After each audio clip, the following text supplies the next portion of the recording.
Olympic qualification is the theme this month on ABN AMRO World Hockey. First up, action from the beautiful Russian city of Kazan. Then it's on to Victoria, where Korea hope to grab their final chance of Olympic qualification. Ambitious Azerbaijan chase an Olympic dream, but will they put it past the powerful Spanish? And we meet the man who's transformed Belgium into serious contenders.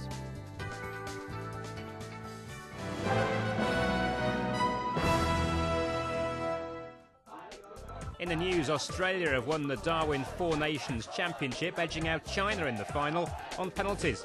The Aussies enjoyed a 2-0 lead in the second half, but the Chinese then drew level. Aussie goalkeeper Stephen Molan then put on a fine display, helping Australia clinch the shootout 9-8. The bronze medal was claimed by Korea, who beat India 4-3. In a landmark decision, the Indian Olympic Association has suspended India's hockey governing body for failure to check the national team's dismal performances. This move ends the 14-year reign of KPS Gill, the helm of the erstwhile Indian Hockey Federation. The IOA has appointed an ad hoc selection committee headed by former Olympian Aslam Sher Khan and named AK Bansal as interim coach. Germany's Uhlenhorster have won the first edition of the Euro Hockey League, defeating Dutch club HGC in the final. An extra-time winner by Benjamin Knapp separated the two sides in a contest full of goal-scoring opportunities. The third-place playoff, another close game, HC Rotterdam winning 3. A winner by Jan Marco Montag helped Germany clinch the 3-match test series against Great Britain in Dusseldorf. Sebastian Draghun scored the opening goal for the hosts, while penalty corner specialist Richard Mantell scored Great Britain's only goal. The first two games had been exciting draws with the teams in good goal-scoring form. Both teams have qualified for the 2008 Beijing Olympics.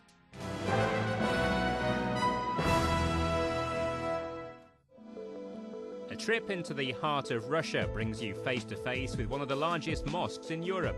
Islam is the principal religion in the Republic of Tatarstan, a constituent republic of the Russian Federation. Its capital city, Kazan, provides a glimpse into its history, centuries of conflicts culminating in a blend of Russian and Tatari culture. 21st century Kazan is one of Russia's biggest cities, an industrial and cultural hub, home to over 11 million Russians from all across the vast nation.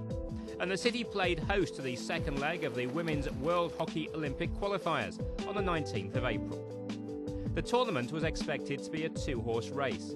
India and USA the favourites to make the final. The Netherlands, Antilles and Belgium were the dark horses in a tournament that also included France and host Russia.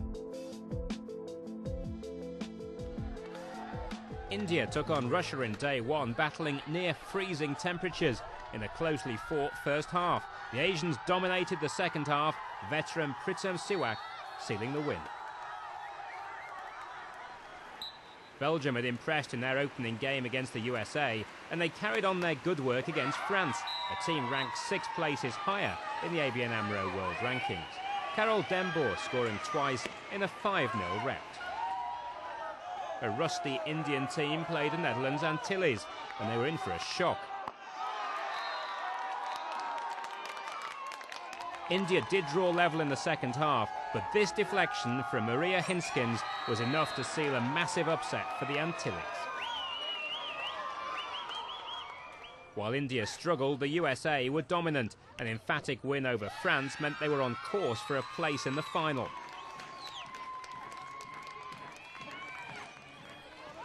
India's loss to the Antilles had set off alarm bells. Against Belgium, their defence fell to pieces. A must-win encounter began on a bad note. The Indians, coached by MK Kaushik, recovered. Ritu Rani making it 2-1 for India after 18 minutes. Belgium got an equaliser against the run of play before the Indian defence was caught napping once again. Gail Valka putting away Belgium's third to sour India's Olympic dream.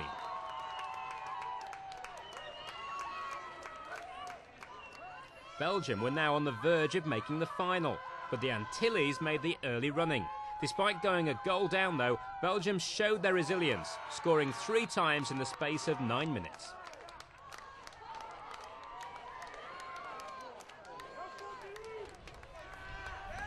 Next up, the rampant USA took on a demoralised Indian side that had already lost 2 of their 3 games. Not surprisingly, Lee Bodymed's team were too good for the Asian Games bronze medalists, coasting to a 4-0 victory. And then on the final day, host Russia were looking to ensure they didn't prop up the bottom of the table. Having beaten France 5-2 in the league, they had reason to be confident, and they were soon one up, courtesy Svetlana Gugareva. But France drew level just 5 minutes later. There's the shot, and there's the goal. What an absolute cracker, just what the French side needed. Eventually, the hosts proved too good, winning 2-1 and clinching 5th. Straight slap deflection, good goal. What an absolute beauty. The match for 3rd place was another close affair. India looked like salvaging some pride against the Antillians, Rajvinder Kaur drawing first blood. But the Antilles corner battery pulled a few tricks out of their bag. 6 Netherlands Antilles players around the D. Injection coming in from Schroeder, the captain. There's the slip hit and a chance. Great save. It's not though. It's gone through the keeper. Wow, what a goal and what a time to score it. This golden goal win was a huge boost for the Antilles as they look to spread the game further in their tiny nation. And there's the straight strike. There's the goal. It's a golden goal winner for the Netherlands Antilles. What an absolute beauty. The USA had conceded just 3 goals in the entire tournament, 2 of those in their previous match against Belgium, their opponents in the final. And this penalty corner strike from Kayla Bashaw put them 1 step closer to Beijing. There's a straight strike, there's the goal, bottom left. What an absolute ripper. But the Belgians refused to wilt. Anna-Sophie van Regemortel putting them level in 26 minutes. That's a better slap hit there and a great result. What a finish. The USA responded swiftly. Kate Barber set up the next one for the tournament's leading goal scorer, Tiffany Snow. Good deflection there, and it's ended up in the back of the net. Well, she really caught a huge chunk of that, almost like a square cut into the back of the Belgian goal. Barber was soon in the thick of things again. This time the veteran scored herself to ensure the Americans were back in the Olympics after a gap of 12 years. Here's another dangerous position for the USA. Ball across the D, it's in the back of the net. What an angle to shoot from. Beat the keeper on the inside. Well, that's got to be it, hasn't it? That really has got to be it. USA adding a 3rd, and you can't see a way back from Belgium from here. So, Russia grabbed the 5th spot ahead of France. India finish a miserable 4th behind the Netherlands Antilles. Belgium takes 2nd, but it's the USA that grabbed the gold and the spot in the Beijing Olympics.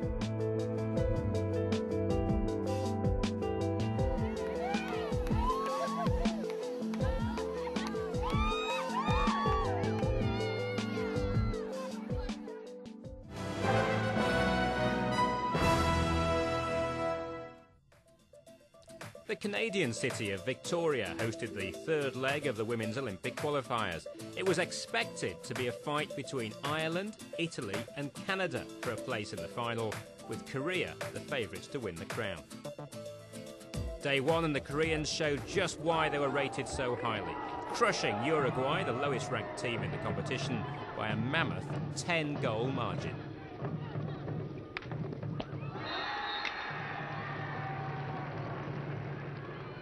19th ranked Italy and Canada traded blows before Chiara Tiddy slammed home. That sealed the win for the Europeans. The hosts faced another tough outing against the Irish on day 2. 2 early goals from Ireland took the fight out of the Canadians, Claire Parkhill scoring her 2nd of the tournament. And on day 3, Canada came out on the winning side for the first time. Katie Rushton capitalising on a loose ball to score the only goal against Malaysia. In-form Ireland shocked Korea with an early goal, but that was as good as it got for them. The Asian giant scored 5 times in reply, sealing an emphatic win and a place in the final. Canada, meanwhile, had an easy outing against Uruguay, a 5-0 scoreline, reflecting the one-sided nature of the game.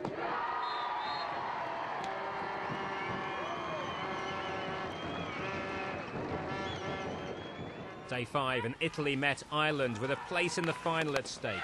Chiara Tiddy powered one in for the Italians with just 13 minutes of play left. And a free hit found Francesca Faustini on the far post to make it 2-0 for Italy. 3 points in the bag and a meeting with Korea in the final. Malaysia had beaten Uruguay 3-0 in their previous encounter, and they continued in the same vein in the 5th place playoff. But this time, the South Americans fought back. Teresa Algorta sweeping this one in to make it 2-2 after 69 minutes. It went down to strokes in the end. Malaysia went ahead, making it 3-2.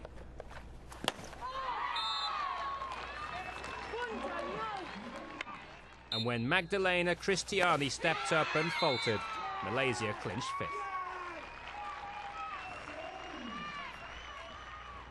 Ireland played Canada for the bronze, looking to allay their disappointment of not having made the final. They scored at the first opportunity. The Irish continued to press forward in search of a convincing win. Cathy McKean was perfectly positioned to secure 3rd place for the Europeans. The Korean defence had been breached just once in the entire tournament. Only the reckless would have wagered against them marching to Beijing. On the other hand, the Italians had beaten the tough Irish and were looking to spring another surprise.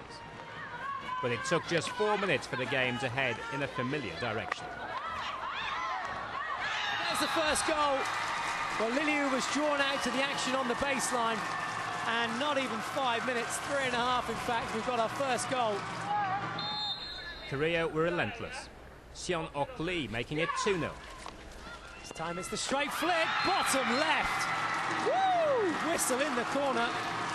Seon-ok Lee, the number 7, has devastated the Italian defence there.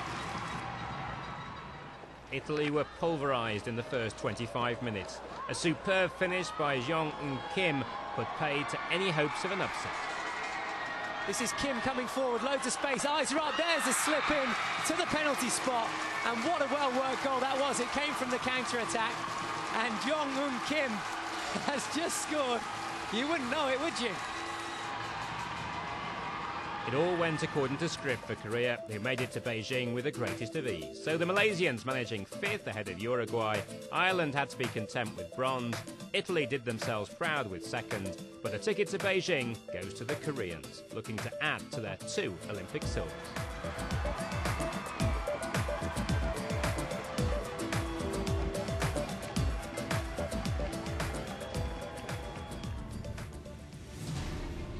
After the break, we head to Baku, where Spain attempt to renew their affair with the Olympic Games.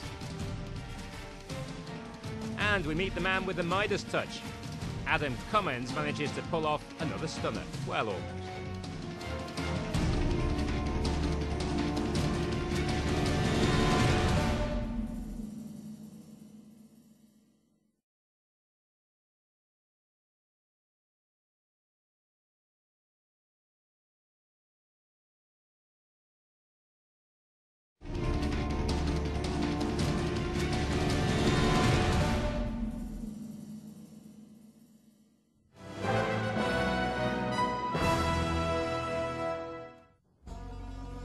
The oil-rich Republic of Azerbaijan is our next stop this month on ABN AMRO WorldHockey. Its capital, Baku, is a sprawling city that once housed the world's largest oil fields.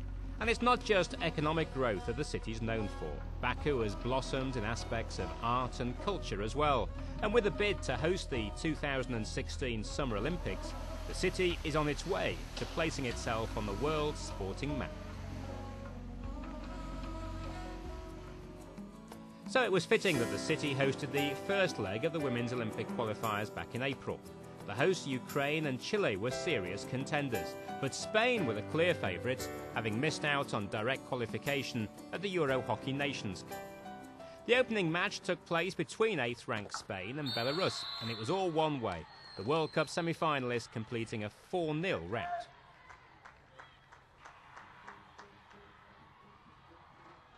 Hosts Azerbaijan faced Chile in their first game, and captain Dilfuza Murtalieva smashed one in to seal a hard-stopping 2-1 win.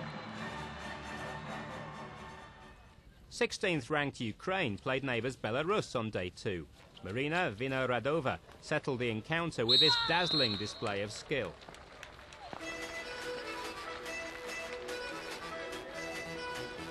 Meanwhile, Azerbaijan pummeled Kenya 13-0, with 5 goals coming from the stick of Korean import Mi-kyung Alieva.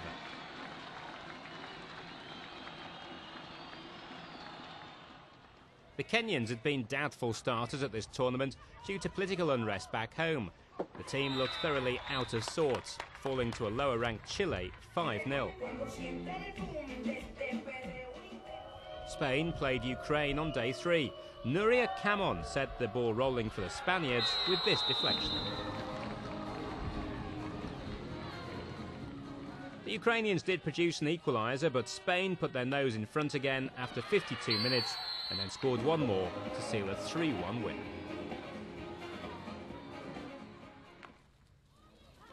Chile looked the better of the two sides in their game against Ukraine, but it was the Europeans who took the lead against the run of play. The South Americans fought back with vengeance, Andrea Sanchez managing to thread one through a crowded circle.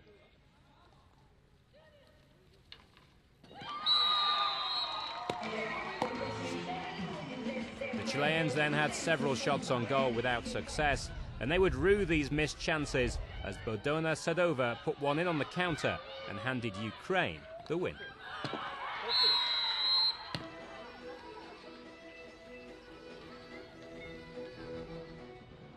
Spain took on Azerbaijan in what was actually a dress rehearsal for the final. Captain Silvia Munoz opened the scoring for Spain.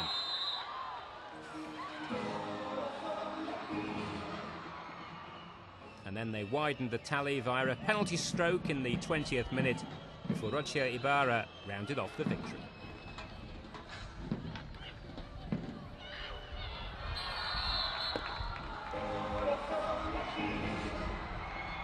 Chile needed a win against Belarus to be able to compete for third. Camila Infante struck twice for the South Americans, setting up a meeting with Ukraine for the bronze medal.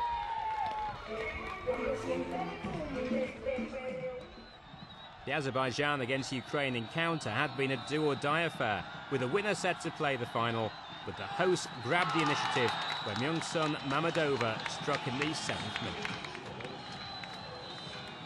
Azerbaijan went on to grab 4 more, Bo-kyung Alizada adding her name to the list of scorers to set up a final round clash against Spain.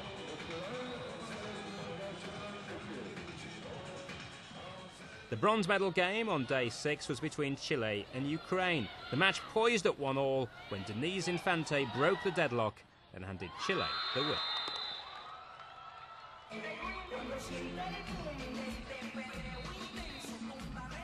And to the final, between Spain and Azerbaijan, a packed house and a vociferous crowd in support of the hosts. But it was the Spanish who seized the initiative.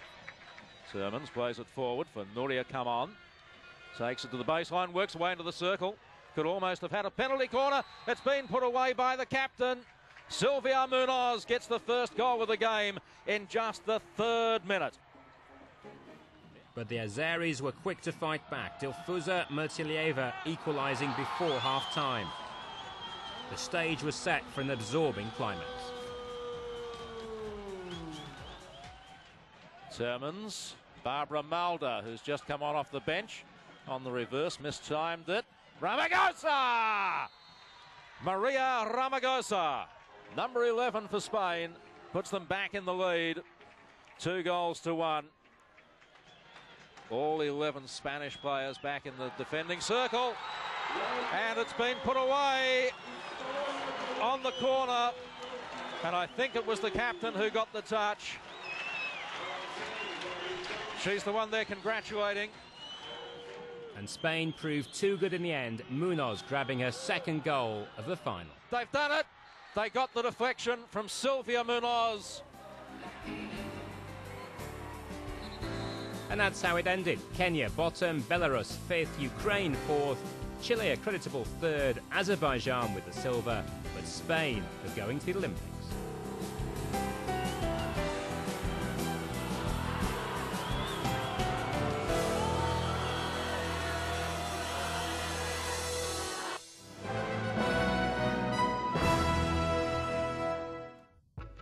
Belgian hockey's resurgence owes much to this man.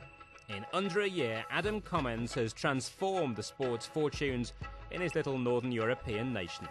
Taking over after the men's team had finished last at the Champions Challenge in Antwerp, the 32-year-old Australian steered Belgium to a shock third place in the European Nations Championship in Manchester, and with it a spot in the Beijing Olympics. And now, with his team no longer having the element of surprise, Commons is working on adding a few more dimensions to Belgium's play.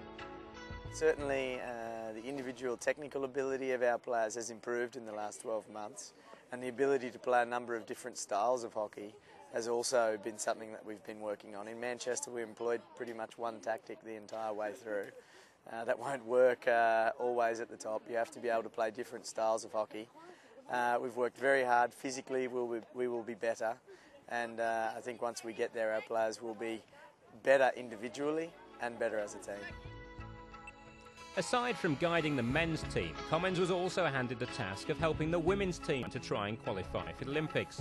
And despite coming into the Kazan qualifier as one of the lowest ranked teams in the fray, they gave it a good shot. I'm pretty sure that all the other teams are ranked above us, but that doesn't mean anything if you look at what we were able to achieve with the men. Where you rank doesn't matter. It's how you play on the field, and certainly our girls are showing that they can do it and they can compete with the top teams, and our ranking will rise after this, that's for sure.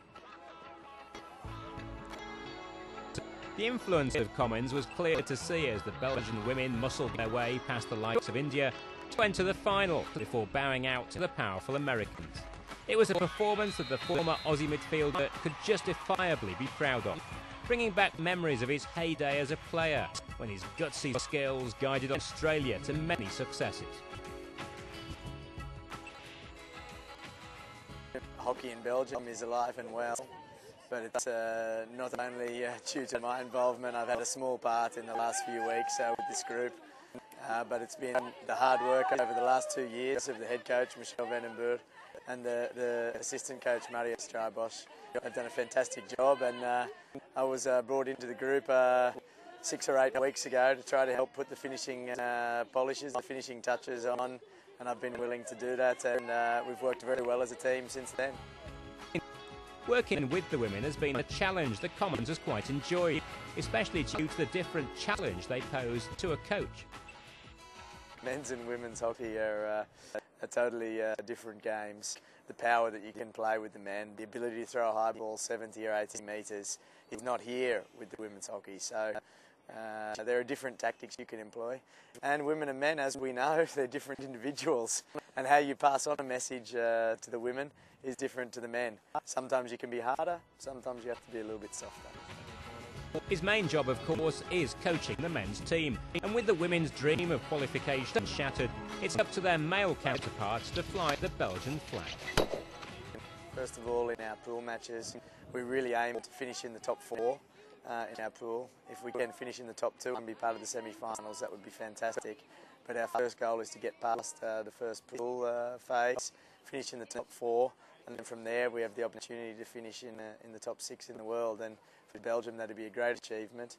You start to be involved in Champions trophies and some of the bigger tournaments in the world, and that's when you'll see real growth from this country.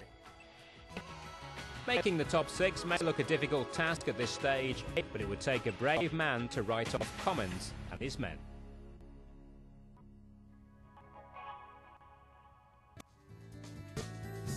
That's all we have for this month on ABN AMRO World Hockey. But next month we're in Mönchengladbach as the Dutch women prepare to defend their Champions Trophy crown. Till then, goodbye.